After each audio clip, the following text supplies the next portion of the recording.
Assalamu alaikum. You are watching ELT streaming, A Way Forward to Learning. This is Fawzia Said. Today, we will discuss the modes of learning by which you can take your instruction, and I will clear your concepts regarding different methods of learning. So, first of all, what is the difference between traditional mode of learning and the online learning? As uh, the word traditional shows you, this comes to your mind that it might be something very traditional in nature. So, what is the traditional education?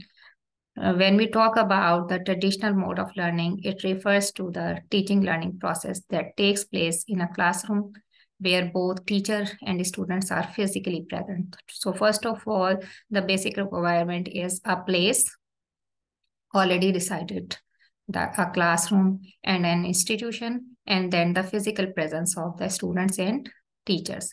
This traditional classroom-based setting requires students to attend classes in person and on campus of traditional institution.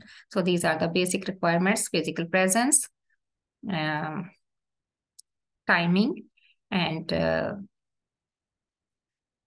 campus or a classroom. It mostly appeals to learners who prefer face-to-face interaction or want the real college experience or school experience or university experience. Teachers and counselors are available for additional assistance and guidance on the campus. So this is the traditional mode by which we all learn uh, since our first grade. And this is online learning. As the word shows, online is referred to something that is the e-learning, or you can say through internet. So the word e-learning, also known as electronic learning, means learning with a digital platform. That is without going anywhere. You can sit before your computer or a cell phone and you can learn what you want to learn, or you can take any course. You take admission into um, a study program. So this is what about related to the digital platform. Online learning, often referred as to e-learning or remote learning, is any form of education that takes place over the internet. Students attend online classes, study online courses, or get involved in real-time interactions with teachers and students at the other end with the help of various digital tools. Students go through the curriculum at their own pace and can access the class from anywhere easily. So in online learning, you have to connect with your instructor through a digital platform, and that may be the real-time interaction, or that is the you can also learn by your own pace, that you have to take the classes at your own time and you access the materials, and then you have to appear into the assessment as per the requirement of the course. So now come to the two types of learning, that is synchronous versus asynchronous learning. So synchronous learning is the most traditional learning format. It refers to the real-time meeting and interaction of instructor and students at the same time and place. This can be virtual or physical. When we talk about the synchronous learning, you have to meet your instructor in a real time, and you have to interact with your instructor and your fellow beings. This can be virtual and this can also be physical. आपकी एक settings होती हैं जिसमें आप अपने teacher से timely interact करते हैं. ये ऑनलाइन भी हो सकती है और फिजिकल भी हो सकती है. It is the synchronous learning, जहां पे आपका time limit, time frame is defined कि आपने इस टाइम पे इस मोड ऑफ लर्निंग से आपने अपनी क्लासेस लेनी है. Live webinars and video conferences are example of synchronous learning for virtual learners. Synchronous online classes run similar to traditional classes with attendance, lectures, and discussion periods.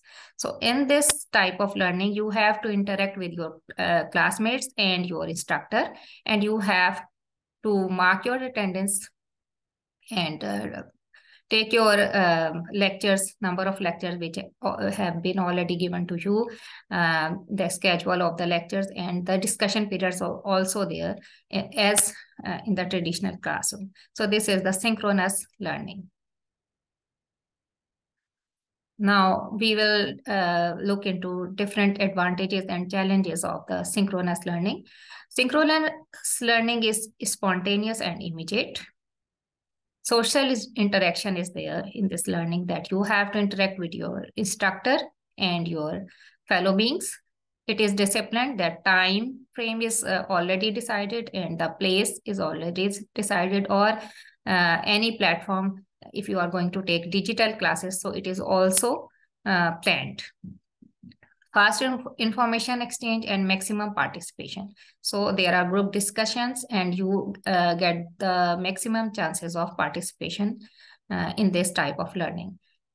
You build your community, although in the physical classroom setting or in virtual one, you have to build your community, you have contacts with your fellow beings, and you make groups and all these things.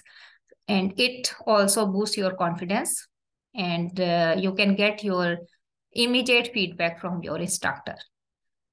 So there are some challenges as well. Virtual conversations are harder to interpret when you are going to take virtual mode of classes. Then it is very difficult. Sometimes it is harder to interpret the conversations as you are not physically present, or successful online synchronous learning requires high performing technology. So you should have a good internet connection and all the tools, and you the teacher and the student should be familiar with the utilization of the technical tools, and they have the knowledge of technology, so to proceed for this learning in a smooth way. Now the asynchronous, what is the asynchronous learning? It is the type of learning that offers classes to the learners in a way that it is very flexible, and it is in self-paced manner. These classes still have submission deadlines.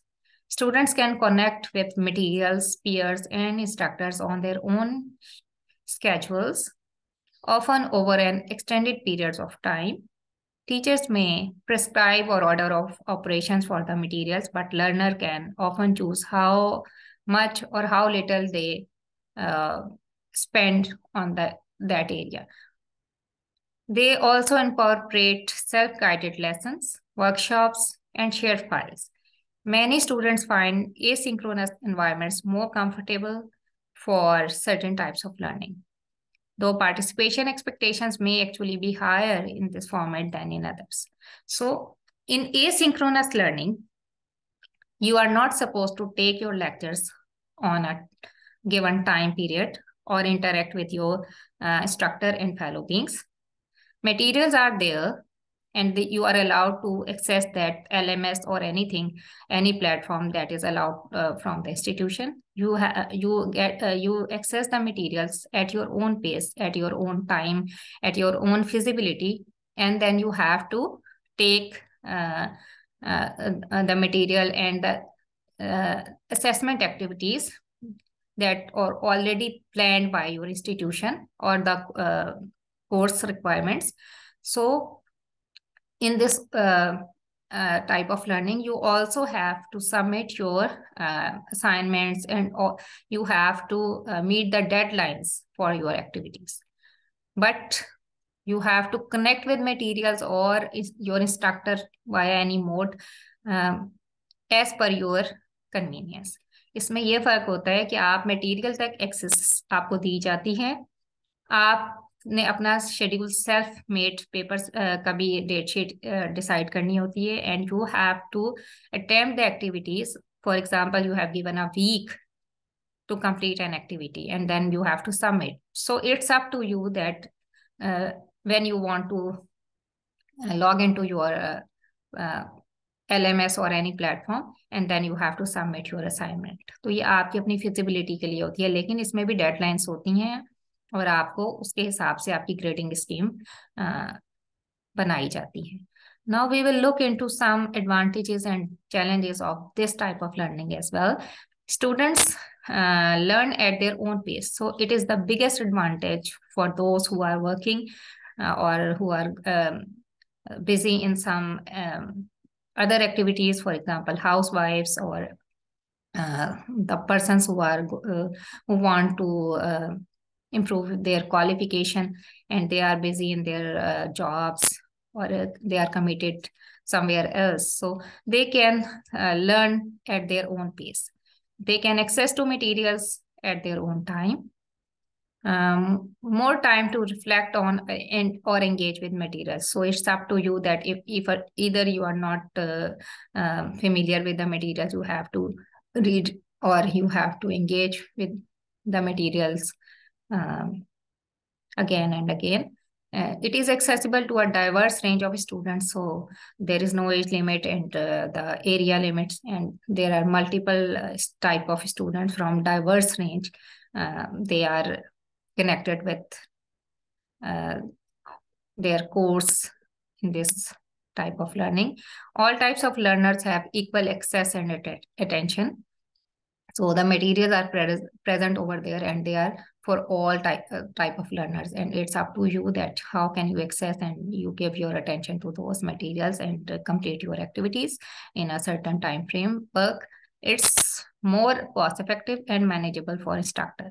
So it is cost effective that you are not going to some place, you need a internet connection or you have to pay the fee and they will give you the access of their own management system, and then you log into your management system of the institution and complete your assignments or activities and get the course content. And it's also manageable for the instructors as well, that they can manage in more effective way as they don't have the burden of students on the same time. So there are some challenges as well. Limited contact with the instructor, that is the biggest drawback of asynchronous learning, that you are very limited to contact with your instructor. It required greater self-discipline. If you are self-disciplined and you have made your own timetable to get access to the materials and read the materials and go through all the things you want to get the conceptual framework. So it's up to you that you have to discipline yourself for this type of studies, as no one is going to force you to attend the class or take something. It's up to you. So you have to be self-disciplined. Students miss the fellowship that comes from real-time conversations and face-to-face interaction. इसमें क्योंकि आपकी जो आपके fellow beings है वो भी एक time पे नहीं होते, तो आपकी जो कॉन्वर्सेशंस होती हैं या जो आपका सोशल एक नेटवर्क बनता है वो इसमें नहीं होता, और आपकी फेस टू फेस इंस्ट्रक्शन भी नहीं होती, जिसकी वजह से आपका कॉन्फिडेंस भी इतना ज्यादा बूस्ट नहीं होता. Delayed feedback from instructor may affect students' confidence.